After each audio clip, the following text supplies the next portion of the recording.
Hey everyone, my name is Tytykiller, I do PvE speedrunning. This is going to be my personal tier list for Path of Exile 3.26 Secrets of the Atlas. In the rank 1 slot, I've got Slam's Berserker. In my opinion, it's the best starter, it's got insane damage, it's in the bottom left side of the tree, so it's incredibly tanky, and it's good at doing T17s, especially if you just equip Upcomb's Primacy. You want to level this asunder, and then eventually play Earthshatter or Snaking, whichever you prefer. Super late game, you can opt for Ground Slime as well. Next up, I've got Poisonous Concoction, a Bouncing Slayer, or Pathfinder. In my opinion, the Slayer is an incredible all-rounder, and will be better for the first few days of a season. It's got easy endurance charge stacking, has access to Overleech, and also cools bosses. Later on, once your defensives are online, by getting things like Svalin or other defensive layers, Pathfinder beats it out. Pathfinder is also better if you want a League start and go with something like doing Heist into Sanctum. Overall, the Slayer is incredibly cheap, and you can transition it over to any other duelist that you like. From here on out, it gets a little weird though.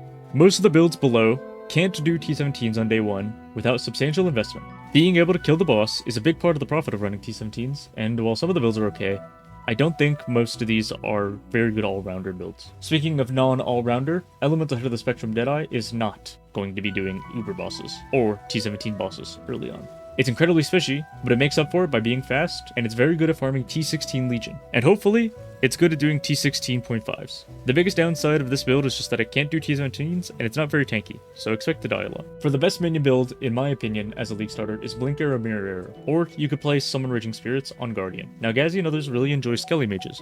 Personally, I don't like to rate things off of a POB. If you can't show me what a day 1 clear looks like on a character, then I don't really care very much to rate it on this tier list. Another top contender for minion builds is Holy Relic.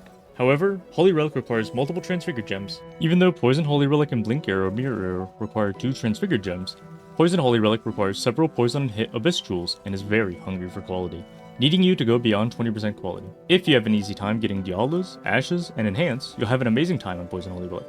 But having played it personally, it was a little weak while other builds easily cruised along. Going back to cruising along, Guardian gets the Sentinel of Radiance, a minion that casts a Goku Righteous Fire across the majority of your screen, and easily carries you to high tier maps. Next up is Explosive Concoction. I didn't attach to an ascendancy this, because I believe that the skill is just very strong in general, and you can play it as a lot of different things. My recommendation would be to play it as either Champion or Slayer, and it's really only good at leveling. A lot of the problems with the build can be invested into later on, as it lacks damage and you're pretty much just permanently spamming right click. It is a very high APM build, which a lot of people might not particularly like. Although this skill was buffed in 3.25, and people were playing it before then, I would say that they almost unanimously made the skill look mediocre. I'm gonna leave that out. Next on the list, I have Retaliate Glad. In my opinion, Garatha's Guide was great. This build becomes even stronger if you get hit a lot, or if you're a bad player.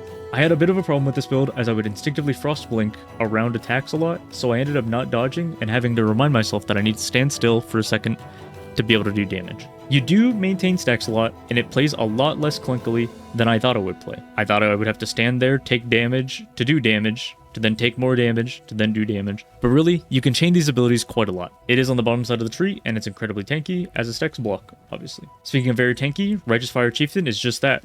It stacks maximum resistances and armor. Being on the bottom left side of the tree is a huge boon, and in my opinion, this build still looks really good. Obviously, Fire Trap did receive a nerf in the patch notes, but in my opinion, making Scepters easier to roll is going to more than make up for that. I think that Righteous Fire Chieftain is really good at farming things that benefit a lot from Explodey. A good example of this is Expedition or Breach. Next up is Cyclone Shockwave and or GenCry. I'd recommend pairing the two, but you're free to go with just Cyclone Shockwave by itself, and this has always been pretty alright, but it seems to be quite a bit stronger with Cyclone being buffed in the patch notes. Slayer gets a lot of AoE, as you do actually get quite a bit of strike range of the Ascendancy, so that's what I'd recommend you play. You could play this as a few different Ascendancies, as Champion is also really good, but my personal recommendation is to play Slayer. This is a good build to start if you want to play Cyclone with the new Starfall weapon, showcased in the 3.26 trailer. At number 9, I have Ignite Wave of Conviction. Now, this build is nothing really new, and I'm kind of being conservative in my guess. I'm making this tier list when we don't really know all the top side of the tree changes, and I imagine that this build might be placed quite a bit higher, especially as Golems seem to be really strong. It's pretty fast with Vol Flame Blast doing all the heavy lifting on single target, but this build does fall off eventually, at which time you could either use it to swap over to Maw Mischief, or a different Elementalist build. I put Stormburst Totems at number 10.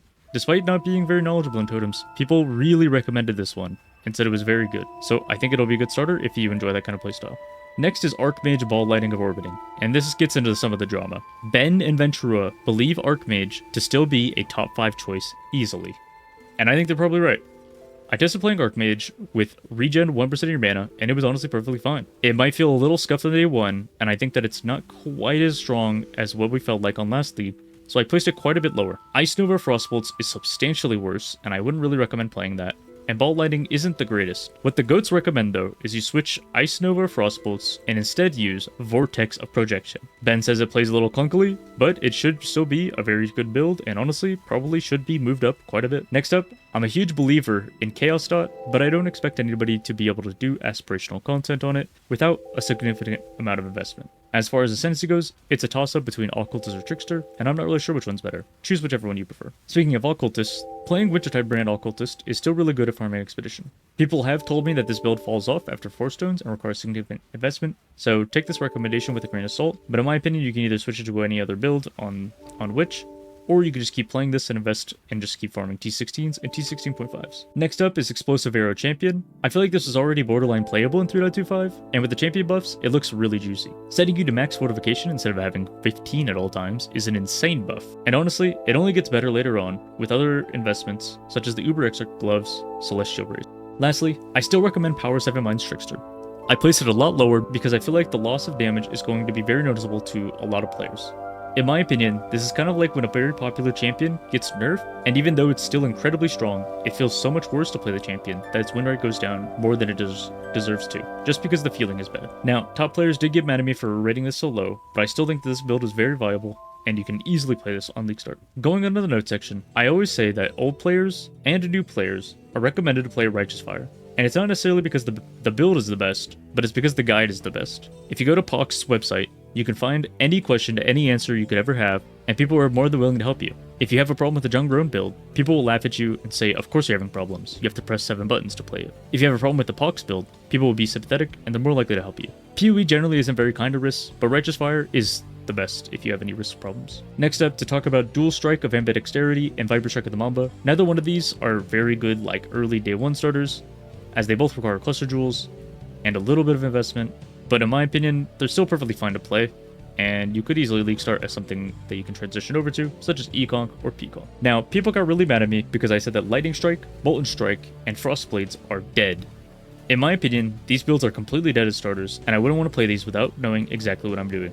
In my eyes, these builds are going to be perfectly fine if you invest a little bit. Fubgun said that Lightning Strike is still going to be a top build if you have Nemes. In my opinion, if your build requires Nemes to feel really good, then it's not a very good League starter. If you invest into these builds, I think some of them will be fine. Hexblast's cooldown is now really reversible, and Splitting Steel now returning to you is not very good, and D4 is still D4.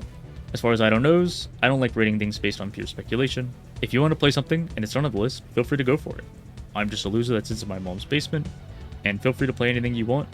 These are just what I think will be fairly consistent. If you liked the guide, feel free to follow me on twitch.tv/Tytykiller, where I'm live pretty often, and I'll be live on the upcoming 3.26 league. Bye everyone. Bye. Log in, dude.